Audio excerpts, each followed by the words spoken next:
et bienvenue sur Andy Chun. Nouvelle coupe, petit relooking. Aujourd'hui je vais vous présenter une recette spéciale sandwich. J'ai regardé la météo tout à l'heure, normalement plus ou moins partout dans la France c'est une journée très chaude, personne n'a envie de rester des heures au fourneau. C'est aussi la grande saison du pique-nique à donf. C'est-à-dire que ce soit au camping, que ce soit dans les parcs, que ce soit une sortie qui est prévue, chacun est là OP pour se préparer des sandwichs, partir à la plage. Et quand on est végétalien, forcément, il y a toujours ce petit hic. Mais vous prenez quoi, etc. Toujours il faut prévoir un petit peu à l'avant parce que voilà, au supermarché, on va vite tourner autour des radis, des barquettes de carottes râpées qui sont déjà un peu transformées, etc. Mais en vegan, il n'y a pas énormément de choses. Parfois, si on a de la chance, on peut trouver un pâté aux champignons et encore que. Donc je pense que si ça vous plaît, peut-être dans les prochaines semaines, je continuerai sur cette lancée what to put in my sandwich. Voilà.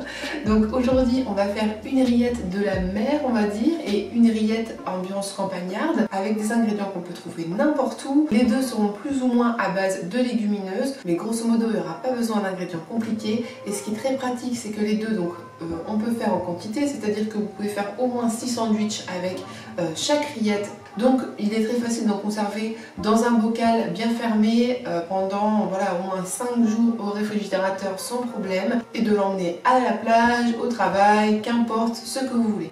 C'est aussi bien plus complet comme repas si vous êtes omnivore que le fameux jambon beurre ou la tartine de fromage. Là on va avoir des crudités mais pas seulement, on va aussi obtenir quelque chose de vachement goûtu. Donc tout de suite c'est parti pour la liste des ingrédients. Donc pour le premier sandwich avec les rillettes de la mer, si on peut appeler ça, vous aurez compris que c'est un petit peu voilà, un jeu de mots. Est-ce que ça a 100% le goût de rillettes de thon ou etc. Peut-être pas, mais honnêtement on se rapproche de cette ambiance et tout ce qui compte c'est que c'est vraiment succulent. Donc déjà, choisissez le pain que vous voulez. Pour celui-ci, moi je vous conseille de prendre un pain de mie, style pain de mie complet, etc. Moi j'adore. Ou voilà, tout ce qui peut faire un peu club sandwich aux graines, c'est top. Ensuite, on prendra quelques crudités pour se rapprocher un petit peu du thon crudité. Donc l'idée c'est d'avoir par exemple une tomate, un concombre. Moi je vais mettre quelques pousses d'épinards, ça peut être de la laitue. Les crudités que vous aimez, voilà, tomate, concombre, c'est ce qu'on trouve assez facilement et c'est ce qui se mange, voilà, vraiment beaucoup l'été. Ensuite, on va avoir la partie donc avec la rillette, donc l'ingrédient principal, ça va être des pois chiches. On va légèrement écraser, on va ni les mixer, ni les broyer, etc. Je vais vous montrer la petite astuce, c'est très facile à faire et c'est une recette qui coûte vraiment pas beaucoup. Ensuite, pour l'assaisonnement de cet écrasé un petit peu de pois chiches façon vegan tuna, on va avoir une mayonnaise vegan qui va faire beaucoup. Donc ça c'est vraiment la base de l'assaisonnement, ça va être cette mayonnaise vegan qui va être faite avec juste de la moutarde forte, de la crème de soja un petit peu et de l'huile de tournesol, voilà, comme une vraie mayonnaise. Ensuite, ça va aussi dépendre de ce que vous avez dans votre frigidaire. Donc maintenant, ce que je vais dire, c'est assez facultatif, mais pour voilà, se rapprocher de ce petit côté un petit peu marin, moi j'ai l'habitude de mettre un peu de citron, un peu de sauce soja, quelques capres, c'est vraiment pas mal aussi quand on fait des petites choses où on veut retrouver un petit goût un peu marin. Et ensuite, je vais avoir un assaisonnement dit un assaisonnement pour poisson, mais vous aurez compris, il n'y a pas de poisson dedans, c'est un assaisonnement fait d'épices à la nette, au thym, la poudre d'oignon, etc. etc. Et c'est très très bon. Si vous faites cette recette, je vous conseille de mettre de la nette ou de la poudre d'ail. La nette aussi, ça rappelle souvent les saveurs voilà, liées au poisson, donc c'est pas mal. On peut même pousser le jeu encore plus loin en mettant des petites paillettes de feuilles de nori par exemple. Bien sûr, si vous n'en avez pas, vous n'allez pas passer à côté de la recette, il ne faut pas du tout exagérer. Je vous donne juste toutes les possibilités d'assaisonnement. On mettra aussi un peu d'oignon rouge ou d'oignon nouveau si vous n'en avez pas. Moi, je n'ai pas toujours des feuilles de nori, mais comme je vous ai expliqué, je fais toujours plein de petits bocals en fait pour les assaisonnements. Quand je sens que j'ai une ou deux feuilles comme ça pour les sushis qui traînent, au lieu que ça se ramollisse, ce qui est souvent le cas dans le placard parce que les sachets... Voilà, c'est pas des sachets avec des zips qu'on peut refermer, etc. Je les émiette, je les mets dans un bocal et je sais que pour faire des marinades ou ce genre de choses, ça peut être sympathique. Donc voilà, si vous savez pas des fois quoi faire de vos vieilles feuilles de nori, après avoir fait vos sushis, des fois il en reste toujours une ou deux dans le paquet. On sait jamais quoi en faire, ça traîne pendant 6 mois dans le placard. ça peut être utile voilà, dans une recette de ce type. Donc voilà, grosso modo, des pois chiches, une mayonnaise végane, quelques crudités, le pain que vous préférez. Ça coûte vraiment pas grand chose et c'est très très bon. Premièrement, il faut bien rincer et égoutter vos pois chiches. Ensuite, avec un presse-purée ou une fourchette, vous allez écraser vos pois chiches. L'idéal, c'est d'arriver à cette texture-là. C'est pour ça qu'on ne le fait pas au mixeur, parce que ça partira tout de suite vraiment en purée. Et nous, ce qu'on veut, c'est quand même garder un jeu de texture qui est intéressant. Donc on ne distingue pas de gros pois chiches, c'est écrasé quand même plus ou moins grossièrement. Et là, on va venir assaisonner. Donc un petit élément facultatif, moi je vais mettre quelques petites graines de tournesol qui me restaient, comme ça ajoute un petit peu de texture et un petit peu d'oméga 3. Ensuite je mets un petit peu d'oignon rouge ciselé très finement, le vert d'un oignon blanc et quelques capres. Les feuilles de nori quant à elles vont venir ajouter vraiment ce goût qui est très très océanique. Pas besoin d'en mettre beaucoup parce que c'est assez fort. Je n'oublie pas de presser mon citron au-dessus.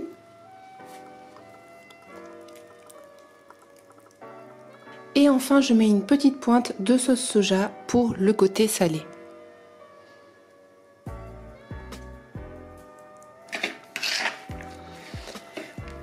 Donc là, on a un premier mélange qui est super beau. Il nous manque plus qu'à faire notre petite mayo pour lier le tout.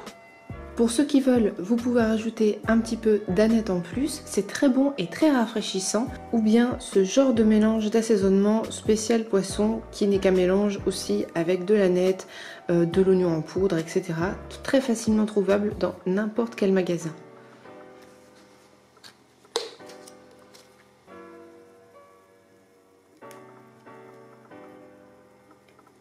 Pour la mayonnaise végane, c'est encore plus simple qu'avec des œufs. Il faut retenir 2 cuillères à café de moutarde de Dijon. 1 et 2. Pour 2 cuillères à soupe de crème de soja. 1 et 2. Ensuite, on assaisonne du sel, un tour de moulin à poivre, une pointe de sirop d'agave si vous voulez. Et pour finir, on met 3 cuillères à soupe d'huile. 1, 2, 3. Maintenant, vous avez juste à émulsionner le tout.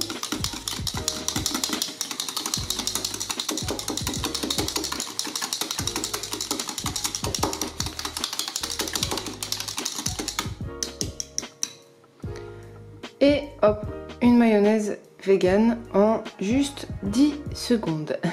Voilà, donc maintenant on a une mayonnaise, on va l'incorporer dans notre mélange. Bien sûr, s'il faut en faire plus, vous adaptez les doses, mais vous voyez avec les cuillères à soupe, etc., on y arrive vraiment très très bien. En plus là j'ai vraiment fouetté quelques secondes, mais si vous voulez quelque chose de plus ferme, vous pouvez aussi le faire au batteur, etc. C'est simplement que là c'est vraiment une recette pas du tout prise de tête. Vous avez maintenant une garniture pour sandwich préparée en vraiment quelques minutes, hyper rapide et très goûteuse à mettre dans un sandwich avec quelques crudités.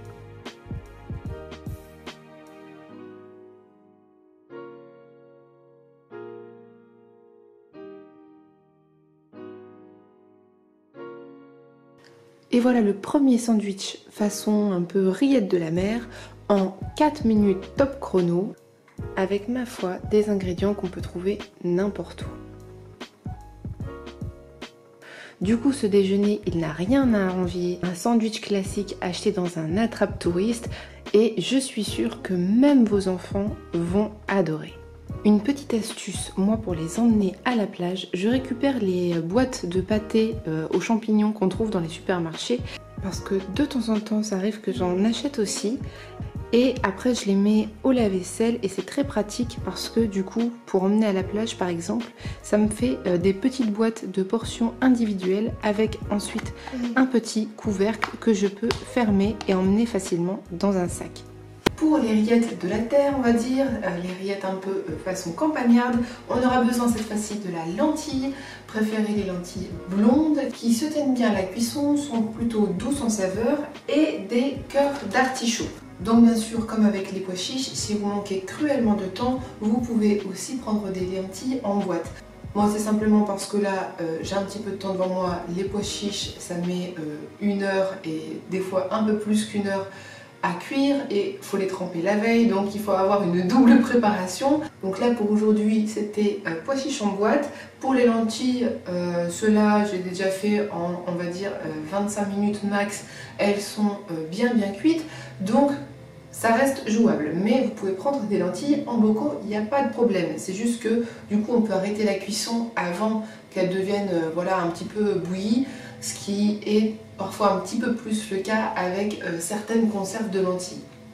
Les cœurs d'artichaut, donc pareil c'est pour avoir la texture, ça va être les 2 ingrédients principaux. Ensuite on va avoir alors de l'oignon, soit vous avez 0 temps et donc comme tout à l'heure on va mettre de l'oignon blanc ou voilà de l'oignon doux en tout cas qui peut se manger cru sans arracher le palais. Ou bien, moi quand j'ai un petit peu plus de temps, donc ce qui est le cas ici, même si voilà on va pas faire une recette qui dure 1 heure, ça reste une recette rapide. Vous pouvez prendre 1 ou 2 oignons classiques, oignons jaunes, et les faire caraméliser un petit peu, les faire dorer à la casserole, ça ajoute aussi un bon petit goût. En assaisonnement, je reste simple, du sel, du poivre, du thym. On peut aussi prendre un peu de laurier si on en a dans son jardin, ou des herbes de Provence par exemple. Ici, élément tout à fait facultatif, des fois j'en ai pas, des fois j'en ai.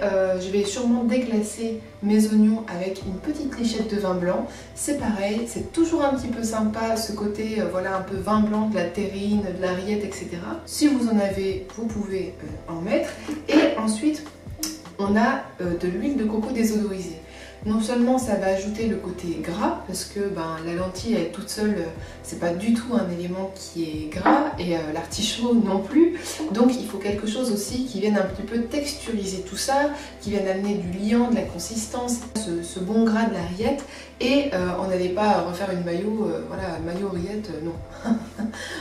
donc on va utiliser de l'huile de coco désodorisée. On aura besoin un peu, pas énormément, et en plus pour ma défense maintenant ça se trouve quasiment partout, même dans les supermarchés. Comment on va manger ça? Je vous conseillerais avec un bon pain de campagne, quelques cornichons, rien de plus simple. Et j'allais oublier petit élément facultatif aussi, pour ceux qui aiment pareil, un peu les noix, les trucs, qui aiment rajouter un peu de texture, on peut aussi venir écraser un petit peu, piler quelques noix de Grenoble dedans, c'est très sympa. Donc tout de suite c'est parti, vous allez voir, ça va assez vite. Vous avez des lentilles crues comme moi, donc commencez par faire cuire vos lentilles. Moi j'en mets donc 80-90 grammes à peu près, ce qui correspond à je dirais un tiers voire la moitié d'une tasse. Quand les lentilles sont prêtes, c'est pareil, on les égoutte et on les réserve. Pour faire les oignons caramélisés, donc ça c'est pareil, c'est toujours la version j'ai le temps. Si vous n'avez pas le temps, vous pouvez juste couper un oignon blanc en tout petit et ça ira très bien. Si vous voulez faire comme moi, vous prenez 1 ou 2 oignons. Si c'est des petits, vous en mettez 2. Si c'est un gros, vous en mettez qu'un. Vous tapissez une casserole d'un fond de sucre et on va faire chauffer à feu moyen, doucement, pour laisser fondre le sucre et l'amener doucement pour qu'il devienne un caramel à peine ambré. Ensuite, on jette les oignons par au-dessus le caramel, bien sûr, avant que ça commence à fumer. Et là, on ne met pas sa fourchette pour pas que le sucre s'amalgame au-dessus. On juste remue la casserole. Si vous avez réussi votre coup et que vous n'avez pas mis trop de sucre, vous devriez obtenir ce résultat. Les oignons ont complètement absorbé votre caramel et c'est à ce moment que vous pouvez déglacer avec une lichette de vin blanc. Maintenant, dans un saladier, vous allez réunir tous vos ingrédients. Donc les lentilles qui ont été cuites, les cœurs d'artichaut en conserve et nos fabuleux petits oignons super goûtus, caramélisés et déglacés au vin blanc, qui vont ajouter beaucoup de goût. Juste pour les petits cœurs d'artichaut, je vous préviens, comme ils sont en conserve, même si on égoutte la boîte, il faut penser à appuyer un petit peu parce qu'ils sont gorgés de jus. Et il ne faudrait pas ajouter vraiment trop d'humidité, surtout qu'on ajoute voilà, toute une petite boîte. C'est une boîte de 240 grammes net égouttée. Et voilà, juste pour vous dire que après, si vous voulez pas retrouver avec de la bouillasse, pensez à bien égoutter vos aliments, mais surtout les cœurs d'artichaut. Et si vous prenez des lentilles en conserve, pareil, bien égoutter. Parce que si vous les mettez juste dans la passoire, l'eau qu'il y a dedans ne va pas sortir. Là, si je fais ça, vous voyez, pour chaque petit cœur d'artichaut, il y a bien 2 cuillères à soupe d'eau. Donc hop, on les écrase en même temps, mais c'est pas grave puisque là on va justement tout écraser, le mélange.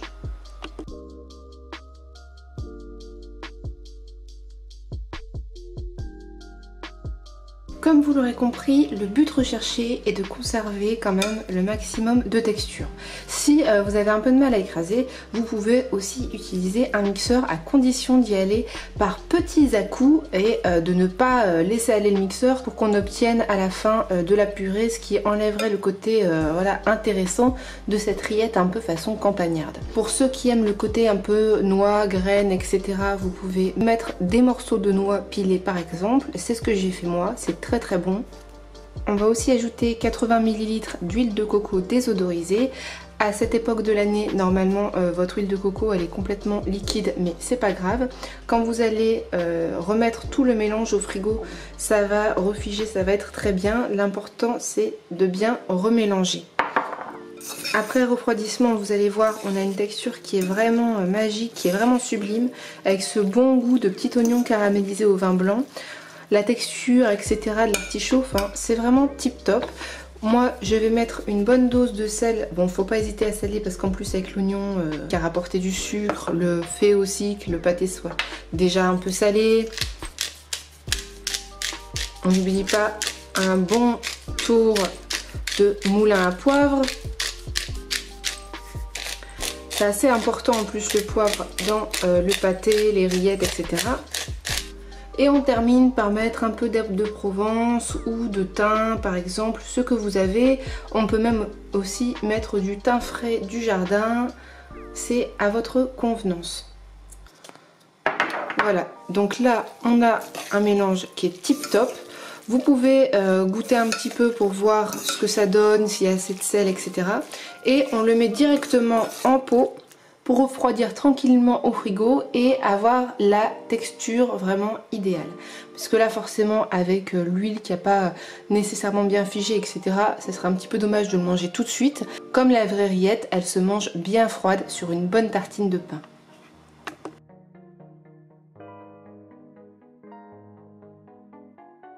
D'ailleurs, après refroidissement, on a vraiment la consistance d'une rillette.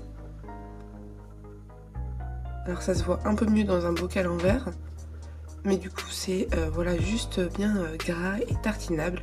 Et d'ailleurs si vous voulez donner un petit peu plus de caractère, vous pouvez remplacer le vin blanc par du Porto par exemple, ou rajouter du miso, etc., etc.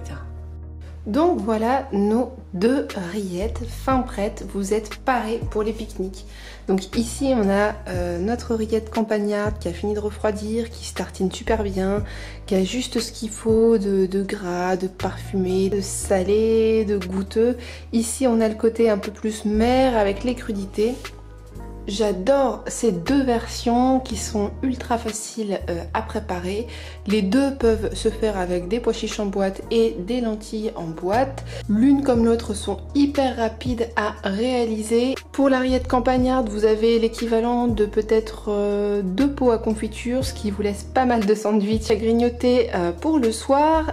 Et pour la rillette de la mer, j'ai fait que des petits pots comme ça, mais j'ai dû en faire aussi 3 je pense ou 4. C'est hyper pratique, c'est facile à faire, c'est pas très cher On n'a pas besoin de passer 3 heures au fourneau ou de faire marcher le four par ces temps où on a juste envie d'une chose, de respirer dehors, d'ouvrir une petite bière et de mettre un coup de croc dans un bon sandwich.